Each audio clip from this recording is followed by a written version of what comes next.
कईयों का प्रश्न आता है कि राम नाम ही क्यों लेवे, हम दूसरा शब्द क्यों नहीं उच्चारण करें। बिल्कुल प्रश्न सही है और जवाब हमारे पास रहता नहीं। हम जानते जरूर है राम नाम से मोक्ष होता,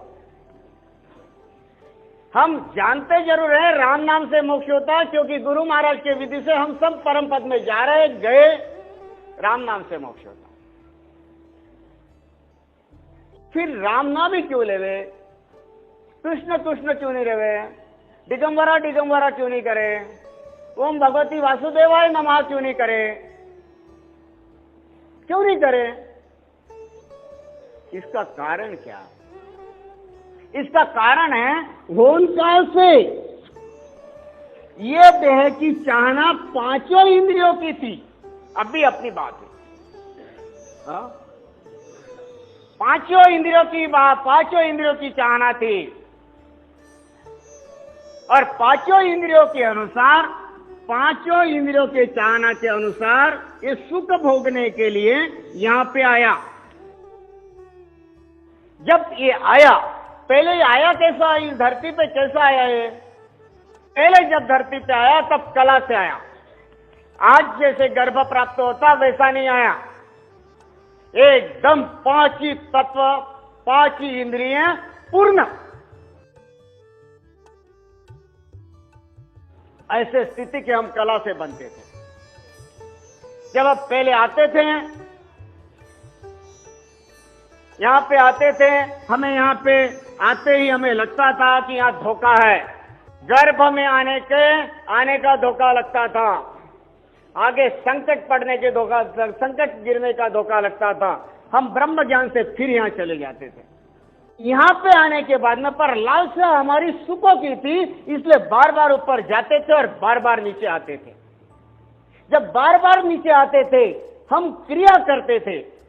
जो क्रिया ब्रह्म स्थिति की करते थे, तब तक हमें कोई कर्म नहीं लगा। जब हमने वासना स्थिति का कर्म करना शुरू कर दिया, इस हंस को एक भी कर्म जब लगा तो गर्भ इसका पक्का हो गया, इसका गर्भ पक्का हो गया। यानी आज हमारी जो स्थिति है, गर्भ में आना, जन्मना, मरना, ये किसके कारण है? वासना के कर्म हमने किए, इसलिए स्थिति है। कौन सी वासना? कौन सी वासना? शब्द म्हणजे आकाश, स्पर्श म्हणजे वायू, अग्नि,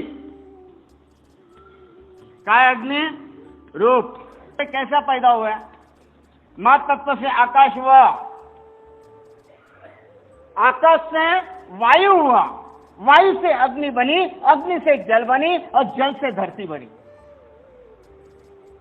ध्यान लो, मां तत्व से आकाश बना, आकाश से वायु बना, वायु से अग्नि बनी, अग्नि से जल बना और जल से धरती बनी। ये हमारा देश। हम यहां पे गंध का सुख ले रहे, धरती का सुख ले रहे, हम यहां पे जल का सुख ले रहे, जल के वासना का सुख ले रहे, हम यहां पे अग्नि के वासना का सुख ले रहे, हम यहां पे वायु के वासना का सुख ले रहे, स्पर्श सुख, हम यहां पे आकाश का सुख ले रहे, कर्ण सुख। जो वासना के लिए हमने किए, वो कर्म हमारे पे बन गए। अब हम जब कर्म मिटाना चाहेंगे तो हमें गंध का सुख है, गंध से ही मिटाना पड़ेगा। पर जल के वासना का किया, जल के ही इससे मिटाना पड़ेगा। अग्नि के हिसाब से किया वासना का, उससे मिटाते आता। इस तरीके से जिन जिन वासनाओं का हमने उपभोग किया, वो उससे मिटाते आता। सुगंध के लिए कर्म किए हुए कर्म इसके द्वारा मिटाते आता, क्योंकि जल, जब धरती मरेगी तो जल बनता, ये जल से उपज और उसमें मरता। धरती मर जाएगी, महाप्रलय होगा तो क्या होगा? धरती का जल बनेगा। ये दोनों की वासना अग्नि मिटा देती, ये तीनों की वासना वायु मिटा देता। वायु अधिक 3, इनकी वासना मिटा देता, इससे किए हुए कर्म ये मिटा देता। वायु की वासना ये आकाश मिटा देता। समझ रहा क्या? कठिन है, बहुत सोपा नहीं हो। इनसे किए हुए, रस के किए हुए कर्म, गंध के किए कर्म, गंध मिटा सकता, रस भी मिटा सकता, इसके ऊपर के सभी मिटा देते उसको। वायु के किए हुए कर्म इनके ऊपर वाला मिटा देता। इस तरीके से आकाश तत्व की जो भी भक्ति करोगे ये नीचे के कर्म मिट जाएंगे। अब आकाश तत्व में मैंने जो कर्म किए हैं, पूछा आकाश तत्व से जो कर्म किए हैं, आकाश के शब्द कितने होते हैं? 52 शब्द होते हैं। आकाश में कोई भी कर्म अगर मैंने किया होगा तो आकाश के अंदर रक्कार और मक्कार इसके द्वारा मिट जाता।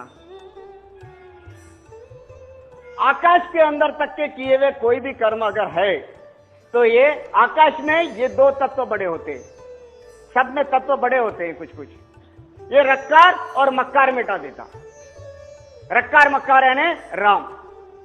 अब ये रक्कार मक्कार से कर्म हमने किए हुए वो कौन मिटाएगा? वो नेक्षर मिटाएगा। वो रक्कार मक्कार से जो हम कर्म करते हैं, ये राम के अंदर जो नेक्षर आता वो मिटा। नेचर सिर्फ 3 ही जगह रहता है सृष्टि में, एक सत्स्वरूप में, दूसरा संतों में और तीसरा आकाश तत्व के राम नाम में। ये 3 ही जगह रहता है। इसी के लिए, इसके लिए दूजा कोई शब्द इस होंस के कर्म मिटाता ही नहीं। जिस राम के अंदर नेचर होगा उस जगत में आपके कितने भी संचित कर्म कैसे भी बने रहो, जो कभी पक पक दावा मेरा रे, लिखा है ना गुरु महाराज कि पक पक दावे इतने मैंने खून कर लिए, इतने नीच कर्म कर लिए, ऐसा संचित का मतलब ऐसा संचित मेरा बना है। ये प्रारब्ध को मिला हुआ बहुत छोटा सा है।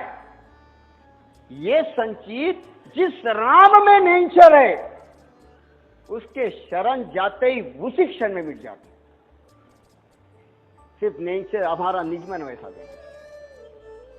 इसलिए राम नाम यही सिर्फ कर्मों को काटता। राम नाम के सिवा जितने शब्द हैं, जितनी विधियां हैं, ये सिर्फ कर्मों को बहुत प्रकारे बढ़ाते रहते। इसलिए राम नाम को कर्द का है कर्द, सूरी का है सूरी, कर्म काटने की सूरी। और अभी परमात्मा गुरु महाराज की कृपा से इस राम नाम में नेचर रखे हुए गए हैं। अभी तनधारी सतगुरुओं की जरूरत ही नहीं रखी गुरु महाराज ने इस कलयुग के अंदर। राम राम ले गए आप निजमन से गुरु महाराज का बनके, गुरु महाराज का बनके, सत वैराग्य का बनके, अमर लोक अमर देश की चाहना करते हुए पूरे तो अमर लोक में जाने को कितनी देर लगती? गुरु महाराज ने कहा पोहर नहीं पल माई रे।